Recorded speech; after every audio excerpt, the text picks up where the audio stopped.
right, Viva Las Vegas. Yeah, I didn't say anything smart, so you guys didn't miss anything. Apparently, I have really bad jokes. So, Human Design, full-service creative and advertising agency in Boulder, Colorado. We're 4 years old. We work with clients like the United Nations, Vulcan Productions, which is Paul Allen's company, Microsoft, Twitter, Nike, Adidas. We've been doing some really neat work, and that's us as an agency. We were founded on the idea that we could move the human race, and we've been focused on doing that as a team of 30 in Boulder, Colorado. Myself, let me grab the clicker. So for me, this is me. You can find me on any social property with @JohnWeiss. Feel free to publicly roast me or give me a digital high five and standing ovation. It's up to you. But that's where you can find me. And then my email is john@humandesign.com if any of you would like the slides after this. So for me being here, why am I here? I served 2.5 years at WebMD Health Services as their executive creative director, leading the redesign of their entire platform. So we had 200 large employers and 50 large health plans on our platform. Anybody with at least 10,000 lives was our target. We did 150 million a year in revenue for our division alone. We had 4 million concurrent users per month. So my team of 20 designers redesigned that entire product suite. So that was my dipping my foot into the healthcare world. So I have this unique intersection of design and healthcare in my background. So what I like to share today, what I came to share today was on this talk of design of smart homes or smart caring environments.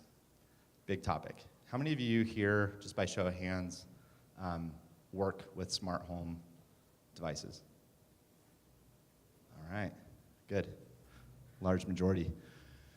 So we have some friends at a company called Cable Labs that put together a really, really beautiful video on the future of smart homes. And I would like to share that for you now. It's well worth the watch. It's 4 minutes. It's long, but I think you guys will appreciate it.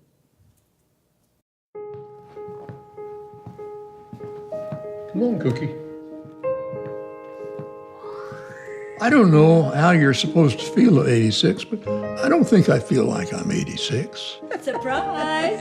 People make my world go round. I fear isolation and being cut off.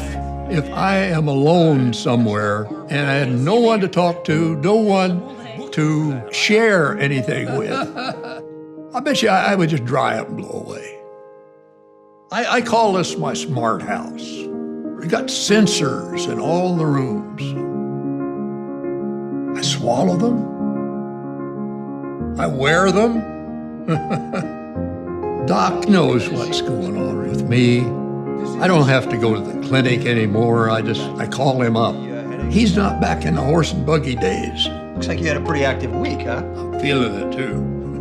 Hey guys, how do you like your ride? Knowing I got eyes on me gives me the confidence to keep me being who I am. Doing what I want to do frees me up. Takes the worry away. I don't have to worry about Paige, my daughter. Hey kiddo, what's up? I'm just checking in. Because I know she's not worried about me. No, She's always busy, work and kids. But she can see exactly how I'm doing. I love you, Dad. That she knows how I feel before I do. Cookie has become my buddy. Time for your pill, Jim. My wingman. Hey, Cookie, what time is that car going to be here? 2 minutes. It's cold out. Might want to bring a coat. It's like he has a brain. Now, what are you doing, Cookie? It's a quick I have come to rely on him. I know I can trust him, and he's got my back. I lost Ellen, my wife, 10 years ago. So many good times, so many memories. Losing her was really tough. If we had had for her then what we have for me now, she would have been in a much better place. I miss her so much. Here, not too long ago, I was experiencing those dizzy spells, The doctor had provided a scan for me at home, so I didn't have to go out to the clinic or anything. They have those scans for that patient. Take a look. And that scan revealed that I had an aneurysm. I saw this specialist, a surgeon, and she explained to me, we wouldn't have a messy operation. They inject these nanobots, they go into your system, Basically, we're going to send in an army of nanobots at the aneurysm. and they find where the aneurysm is, and Fixing it. they seal it off. I get a kick out of thinking that I have a whole bunch of nanobots swimming around up here in my brain, doing what they're supposed to do. I wasn't in a hospital. I was back home. Oh dear. I was back home where I want to be, where I belong. The help that I have allows me to stay here in my home. Who is that? Do you remember? The guy in the back. Who is that? Have my friends here, That's Pete. my family, and I don't want to give that up. I don't want to be in a nursing home. The quickest way to lose your independence is to go where you don't have any independence. That's the truth.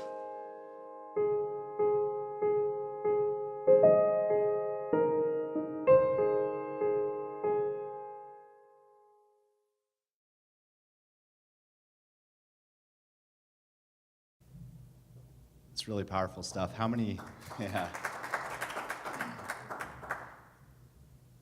So that hits you right in the epicenter of your emotional epicenter, right? That hits you in the heart. It's powerful and it's inspiring.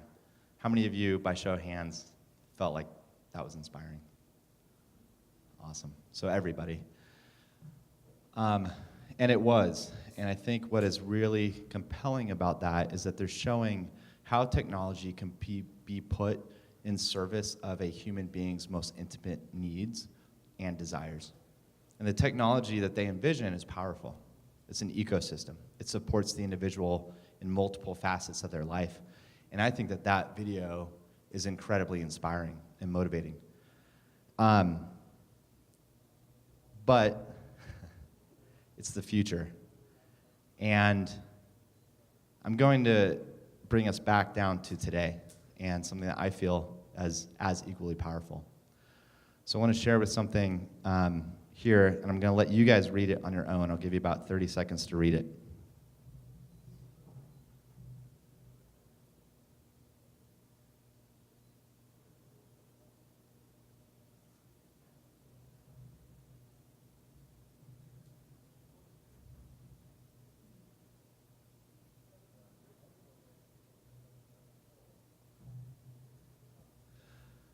So how many of you feel the same emotion from that video when you read this, by show of hands? So about half. So what's interesting is that, for me personally, something like this intimate sharing from Kelly, who I do not know, who shared it on Twitter about her parents being married for 34 years and her mom's battle with early onset dementia, for me, this hits me in that emotional epicenter, and it inspires me in the same way that that video did. That video inspired through the use of technology and what technology can do. And it made everybody feel great about how the technology was supporting the old gentleman and how his life was getting better. And I think the emotional epicenter, obviously, with that video was he lost his wife. And then he got connected back to humanity through technology. But technology was the connective piece in that video. That was the thing that was meant to inspire. Here's what technology can do for us as a civilization. Here's what it can do. For this, to me, this inspires through love and through the home and through human connection. And that's why I feel like this is equally as powerful. And it's in today's world. So when I saw this, it got me thinking that my goal was to come here and talk about the design of smart homes or smart caring environments. And that's a big topic. And the way that that sentence is phrased intentionally when I put this idea together to Smart Health, submitted the idea, was that it's design of smart homes, or, in other words, smart caring environments. But the way you can read that is that that's the same goal. This is a smart home, but it's a smart caring environment. And after seeing that video and seeing that tweet and thinking about it on my end, I think it's wrong. I don't think this is the right talk to give. So I think if I were to reconstruct it, I want to make it a battle. I want to make it an either or. I want to make it smart homes versus smart care. And I want to make it that black and white. I think when things are black and white, it makes us decide which side we want to be on. And it doesn't mean that there's not value in smart homes. It does not mean there's not value in smart care, obviously. Those two things coincide, and there's a lot of overlap. But for today's talk, what I'd like to do is submit that there's a choice to be made between smart homes and smart care. And here's what I mean by that. So I'm going to change my talk up. And my talk today will be 10 provocations to keep home home. So how do we introduce smart technology in the home without stripping out the humanity? So 10 provocations to keep home home. Hopefully these will help inspire you when you're designing your services and your solutions. So I'm going to roll through these. So provocation number 1. On your right, when you're looking at the screen, on the right side of the screen is smart home.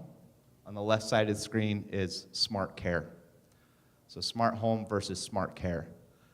Provocation number 1, smart versus sanctuary. If the saying is home is where your heart is, and home is where I feel safe, and home is my community, and home is where I go to unplug from the busyness of the day, that is my sanctuary, then us as medical professionals, designers, thinkers, I submit that we need to keep that as our highest ideal when we're designing these solutions. Smart is great. Smart will allow me to track data and think about technology. But at the end of the day, I want my home to be a home. I want it to be a sanctuary. So another way I would say this is hearts and minds. My heart is at home. My mind may be in technology.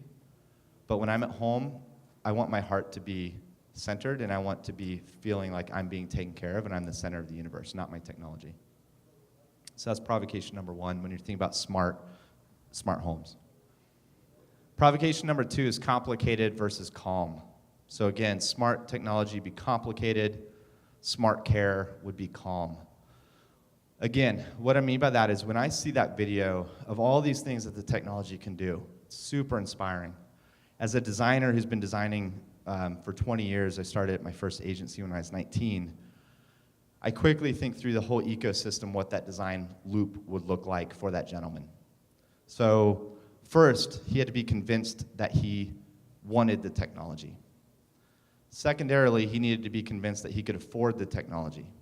Third, someone had to implement the technology in his home. Fourth, someone had to connect all those technological pieces so that they all speak to each other. 5, now he has a bunch of technology that he has to manage and maintain. And if it's broken or if the connection gets lost, now he's more stressed out. So I would submit that at some point, when we are introducing technology into the home, it's incumbent upon us to be smart and be thoughtful about how many pieces of technology do we insert into their sanctuary. When does it move from my home is my place of rest and relaxation to now when I go home, it doesn't feel any different than my day. So smart care feels calm.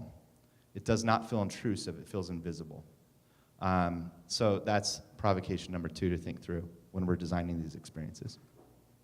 Number 3, exploit versus explore. So smart technology does a really good job of exploiting. What do people love? How do we create game mechanics and dopamine hits to measure trophies and to measure activities? And how do we exploit people's desire to feel better or feel smarter? That's what advertising is. It's tapping into your identity. This bar of soap will make you taller. It'll make you smarter. It's always about tapping into someone's identity. Technology inherently does that. If I could purchase a piece of technology and roll it in my home, that makes me feel pretty good. So I think when we start to insert technology into homes, we could easily exploit that desire. Hey, this Ring doorbell will allow you to see people. Roomba will clean your carpets. Nest will control your thermostat. Alexa will let you listen to music and access the web. It's great, and it's an easy sell because you're exploiting that human desire. I would submit, while you're thinking through this, how do you explore the future of connectedness at the human level? So how can you explore using technology in a way that is not just exploiting the obvious? Hey, we're going to create something voice activated. Instead, how do we explore the mental model of the user? What do they need to feel? When they use our technology, why are they using it? Are they calling out for help? Do they want to feel better? Do they want to measure their weight? But let's explore the human at the end and their mental model versus just exploiting what we know will work well. All the triggers, right? Like, let's price it under $100. Let's say that you can connect to your friends. Let's insert some competitive angles. So I would say explore versus exploit. And again, I'm not downplaying smart technology. I just like the tension between smart home and smart care. I think this is number 5, robots versus reports. So I touched a little bit on robots. Roomba vacuum cleaner. That robot in that video as an example. There are things that we can insert in our home that are smart home, quote, devices, but in theory, well, in reality, they're just Internet of Things. They're just devices that connect to the internet, and they service our needs. It cleans my carpet. It checks who's at my door. I would call those things robots. Reports, on the other hand, are important. Those are the things that you see in that video where it's exploring data. It's exploring him seeing things on the wall that may say, did you take your medication today? It's reporting out to him.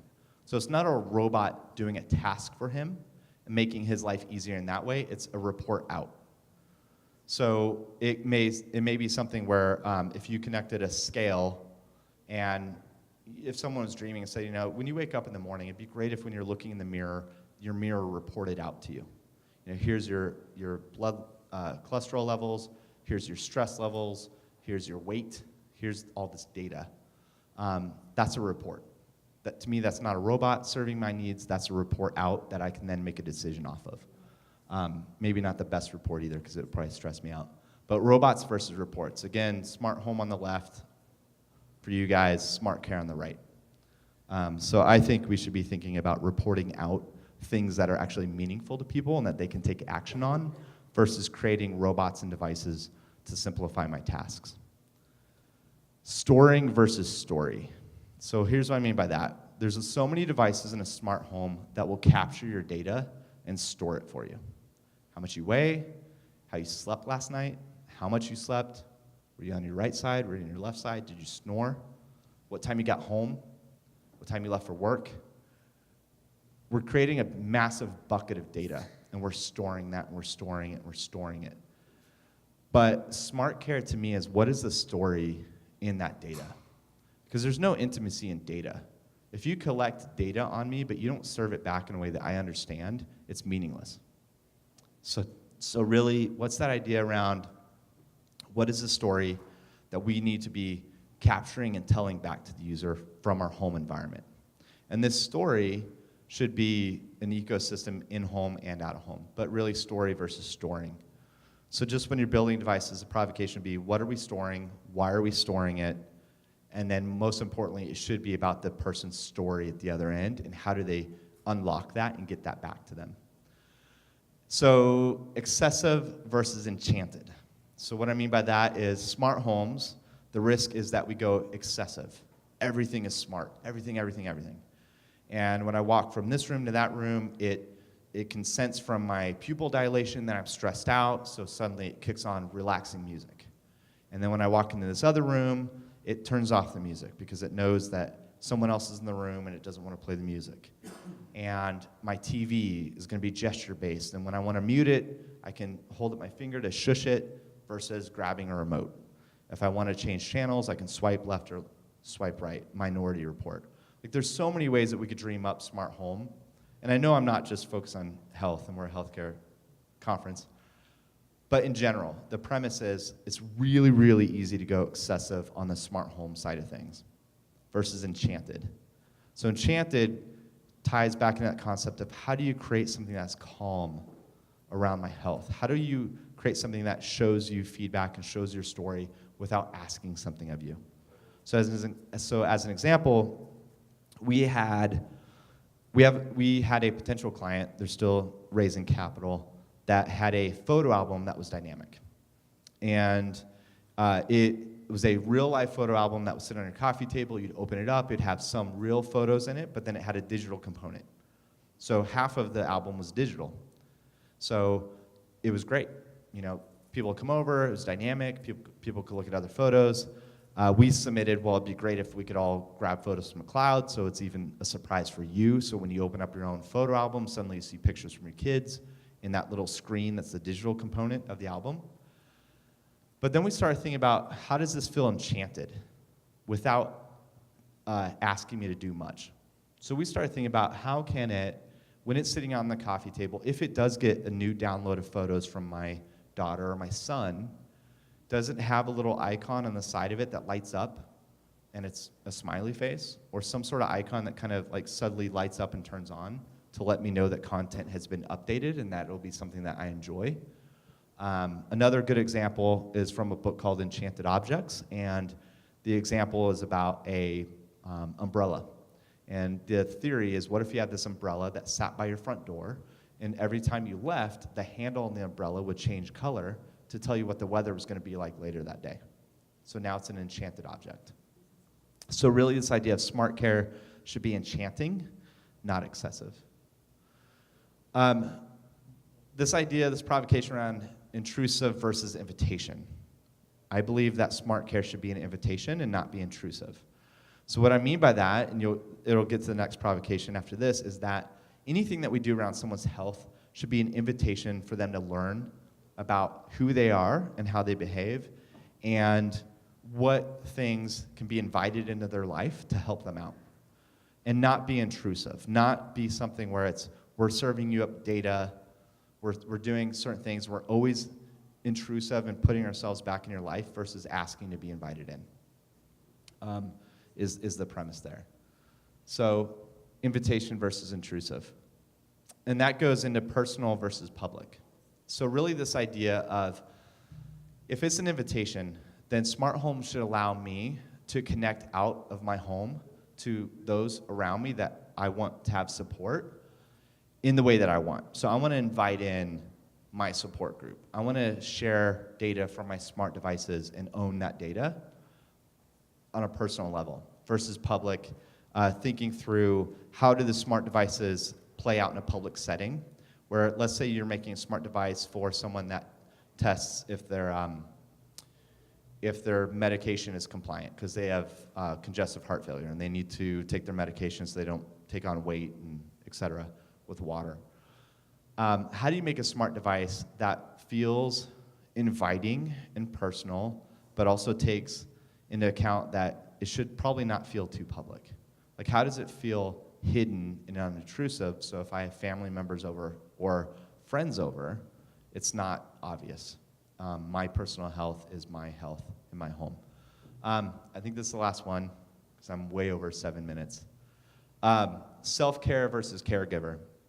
How do you create smart technology that allows me to care for who I am and where I exist at that time without being dependent on pulling in caregivers? But in a way that, again, allows me to invite in my support group as needed.